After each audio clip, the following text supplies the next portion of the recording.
पुस्तक वाचतोय आपण फाइंडिंग माय कोर, लेखिका श्रीमती विनया गोरे. भाग 19. माणसं वाचताना लक्षात आलं की काही सहकारी प्रभावशील आहेत, काहींना इतरांपेक्षा जास्त आदर मिळतो. काहींचा दृष्टिकोन विकसित आहे, त्यांच्याशी संधान जोडायला हवं. माणूस म्हणून ओळख करून घ्यायला हवी. आपल्याला एकमेकांबद्दल आदर आणि विश्वास निर्माण करायला हवा, तरच आपण खरे साथीदार होऊ शकू. आमच्यात कॉमन काय आहे ते मी शोधू लागले. Sports, music, painting, cars, motorcycles, घराचे सुशोभीकरण, हलक्या फुलक्या गप्पा, स्टार ट्रेक, ब्रिज, ही अनेक संभाव्य गोष्टींची लिस्ट. विषय, माणूस आणि वेळ जुळली किंवा जुळवली की मानवी चमत्कार होतात हे अनुभवले. 1986 सालची एक गोष्ट सांगते. आम्ही लंच आवरमध्ये ब्रिज खेळत होतो आणि एकदम रेडिओवर स्पेस शटल चॅलेंजरमध्ये स्फोट झाल्याची बातमी आली. आम्ही एकदम सुन्न झालो. आता मागे वळून पाहताना मला असं वाटतं की त्या अंतराळवीरांच्या दुःखद निधनाने तत्क्षणी आमच्यात एक प्रकारचा बंध निर्माण झाला. मानवाने तंत्रज्ञानाच्या प्रगतीची कितीही शिखरे पादाक्रांत केली तरी त्यापुढे जाऊन पराधीन आहे जगती पुत्र मानवाचा, हे वैश्विक सत्य तुम्हाला अशा घडीला एकत्र आणतं. लक्षात आलं, भावनाप्रधान संधान जास्त खोल रुजतं, दीर्घकाळ प्रभावी ठरतं. 3 Cups of Tea या पुस्तकातील एक सर्वकालीन सर्वोपयोगी शिकवण स्वानुभवाने माझ्या मनावर कायमची कोरली गेली. पहिल्या चहाला नवीन माणूस अनोळखी असतो, दुसऱ्या चहाला तो खास पाहुणा होतो आणि तिसऱ्या चहाला तो कुटुंबातला घटक बनतो. लोकांशी वागायचं कौशल्य हे किती महत्त्वाचं आहे हे आता समजायला लागलं होतं. कुजबूज ऐकली होती की एशियन लोक या कौशल्यात कमी पडतात आणि त्यामुळे करिअरमध्ये त्यांची प्रगती होत नाही. जणू काही अमेरिकन लोकांचा या कौशल्यांवर मक्ताच आहे. एकदम डोक्यात प्रकाश पडला. सॉफ्ट स्किल्स, लोकांशी वागायचं कौशल्य, इमोशनल इंटेलिजन्स, भावना जाणण्याची, व्यक्त करण्याची आणि नियमन करण्याची क्षमता, क्रिएटिव्ह इंटेलिजन्स, नवीन समस्यांवर उपाय शोधण्याची क्षमता, हे व्यापक विषय आणि त्यांचे वेगवेगळे आकार आणि अवतार लक्षात यायला लागले. यशस्वी करिअरसाठी माझी वैविध्यपूर्ण टूल बॉक्स हवी. If hammer is the only tool I have, the whole world looks like a nail. हे गणित जमणार नाही. भाषा, सुसंवाद, जिज्ञासा, कम्फर्ट झोन अशा कितीतरी टूल्सचं महत्त्व मला आत्तापर्यंत ठळकपणे कळलं होतं. हळूहळू मेंटॉर, साथीदार, स्पॉन्सर्स, सहकारी, नेटवर्किंग पार्टनर, लीडरशिप, आत्मविश्वास, सकारात्मक ऊर्जा, व्हिजिबिलिटी असं बरंच काही माझ्या टूलबॉक्समध्ये मी भरत गेले. का आणि कसं याची जोडणी करत गेले. माझ्या ॲक्रनच्या मित्रमंडळींमुळे माझी अमेरिकन भाषेशी, साहित्याशी, इथल्या संगीताशी गट्टी जमू लागली होती. ॲक्रनला नकळत सुरू केलेली सोशल नेटवर्कची कल्पना मला खूप वाढवायला लागणार होती. फिनले शहरात एकाच ठिकाणी काम करताना ओळख झालेला माझा मित्र जॉर्ज आता शिक्षणाच्या आणि कामाच्या निमित्ताने कोलंबसला आला होता. आम्हा दोघांना म्युझिकची खूप आवड. तो अगदी वुडस्टॉकपासून ते 1980 सालच्या पॉप म्युझिकबद्दल खूप बोलायचा आणि त्याचबरोबर कधी कधी मस्त गिटार वाजवायचा. मी पण माझ्या आवडीच्या भारतीय म्युझिकबद्दल बोलायची. त्याच्यामुळे आणि इतर समानधर्मीय मित्रमंडळींमुळे मला अमेरिकन म्युझिक, अमेरिकन संस्कृती, अमेरिकन समाज यांच्याबद्दल खूप माहिती होत गेली. त्या काळात आजच्या तुलनेत भारतीय लोक कमीच, ओहायोमध्ये तर आणखीनच कमी. 1980च्या दशकात मधून वाटायचं की मी माझ्या मुळापासून दूर जाते आहे. भारतात परत जायचं का? इथल्या मराठी लोकांमध्ये, कुटुंबांमध्ये जास्तीत जास्त मिसळायचं का? काही अनुभवातून जाणवले की अमेरिकेतल्या मराठी कुटुंब संस्थेत मी एकटी असल्याने बसत नव्हते. काही लोकांच्या मनात विचार, हिचा घटस्फोट झाला आहे, तिला मित्र आहेत, आपल्या लहान मुलींवर विपरीत परिणाम झाला तर? त्यांच्या दृष्टीने विचार योग्यच होता. त्या काळात एकट्या आलेल्या भारतीय मुली दुर्मिळच. एकट्या आलेल्या भारतीय मुलांच्या कोशात भारतीय मुलीबरोबर मैत्री, त्यात पुन्हा घटस्फोटीत, हे समीकरण अजून बसलेलं नव्हतं. मी माझ्याच दिशेने पुढे जायचं ठरवलं.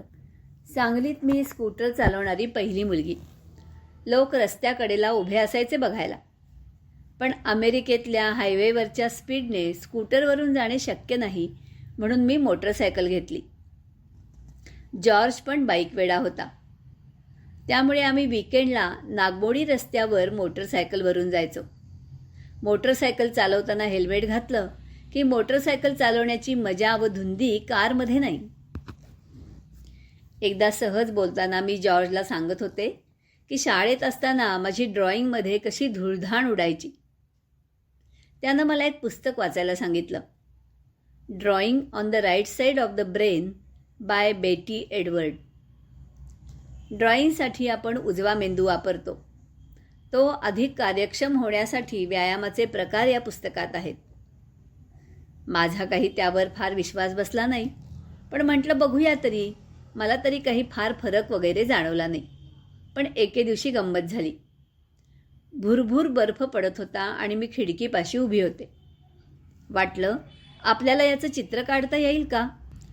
प्रयत्न तर करूया, असं म्हणत खिडकीतून मला जसं काही दिसत होतं तसं मी चित्र काढत गेले. पूर्ण झाल्यावर वाटलं, वा, 15-20 मिनिटात आपण काय मस्त ड्रॉइंग काढलं. माझा मलाच विश्वास बसेना. घड्याळात पाहिलं तर जवळजवळ 4-5 तास झालेले. म्हणजे इतका वेळ मी तहानभूक हरपून नुसती खिडकीपाशी उभी राहून चित्र काढत होते. मग मात्र मला वाटलं की उजव्या मेंदूसाठीही व्यायाम करायलाच हवा. आत्तापर्यंत डाव्या मेंदूचेच लाड झाले होते. पण कामाचा व्याप वाढत गेला आणि चित्रकला मागे रुसून बसली. आता पुन्हा संधी मिळेल का? मेंटॉर म्हणजे काय, ते काय करतात? वेगवेगळ्या पुस्तकात वेगवेगळ्या व्याख्या सापडतील. माझ्या मेंटॉर्सनी मला प्रोत्साहन दिलं, फीडबॅक दिला. अगदी काही वेळेस मला जरी तो आवडला नाही तरीही. वेगवेगळे दृष्टिकोन दाखवले, चिअर लीडिंग केलं. जेव्हा मला भरकटल्यासारखं वाटलं, काहीच प्रगती होत नाही असं वाटलं, तेव्हा मला त्यांच्या अनुभवांनी दीपगृहासारखी दिशा दाखवली. माझ्या दृष्टीनं हे मेंटॉरचं महत्त्व. कॉर्पोरेट जगात मेंटॉर कसा मिळवायचा ही एक कला आहे. समीकरण असलेलं गणित किंवा सायन्स नाही. बऱ्याच धडका खाल्ल्यावर लक्षात आलं की मला काय शिकायचं आहे आणि ते का शिकायचं आहे याची स्पष्ट व्याख्या इतरांना सांगता यायला हवी. तुम्हाला काय येतं ते मला शिकवा असं म्हणून चालत नाही. त्यांच्या पोटात शिरून शिकायला हवं. मेंटॉरबरोबरचं नातं रोपासारखं खत पाणी घालून वाढवायला हवं. माणूस म्हणून त्यांची ओळख करून घ्यायला हवी. आपल्याला एकमेकांबद्दल आदर आणि विश्वास निर्माण करायला हवा. काही नाती पटकन जुळली, काहींना खूप वेळ लागला, काही फार थोडा काळ टिकली आणि काही आजपर्यंतही जिवंत आहेत. मला लोकांशी वागायचं कौशल्य, सॉफ्ट स्किल्स विकसित करायची होती. अर्थातच विस्तारित विचाराचा आणि त्याच्या कम्फर्ट झोनमधून बाहेर पडलेला मेंटॉर हवा. आजूबाजूचे लोक मी वाचत होते. कोणाची लोकांशी वागायची कौशल्ये मला आवडतात? मला मोर आवडतो, तर मोर मी कशी होणार याचं निरीक्षण करत होते. तेव्हा गोष्टी सांगेन युक्तीच्या चार असा जॉर्ज प्रोफेशनल मेंटॉरच्या रूपात भेटला. हा जॉर्ज पक्का बास्केटबॉल फॅन होता. काहीही बोलायचं असेल तरी तो बास्केटबॉलच्याच भाषेत बोलायचा. त्याच्या ऑफिसमध्येही बास्केटबॉलचे प्रॉप्स होते. एक नर्व बॉल आणि मिनी हूप. काहीही बोलताना बॉल हूपमध्ये जातोय की नाही याकडे त्याचं सारखं लक्ष असायचं. तो कायम एका विशिष्ट खेळाडूबद्दल बोलायचा. टायरोन कर्टिस उर्फ मग्झी. जेमतेम 5.25 फूट उंच असलेला हा खेळाडू उंचीने सर्वात लहान व्यावसायिक बास्केटबॉल खेळाडू होता. तेव्हाही आणि अजूनही.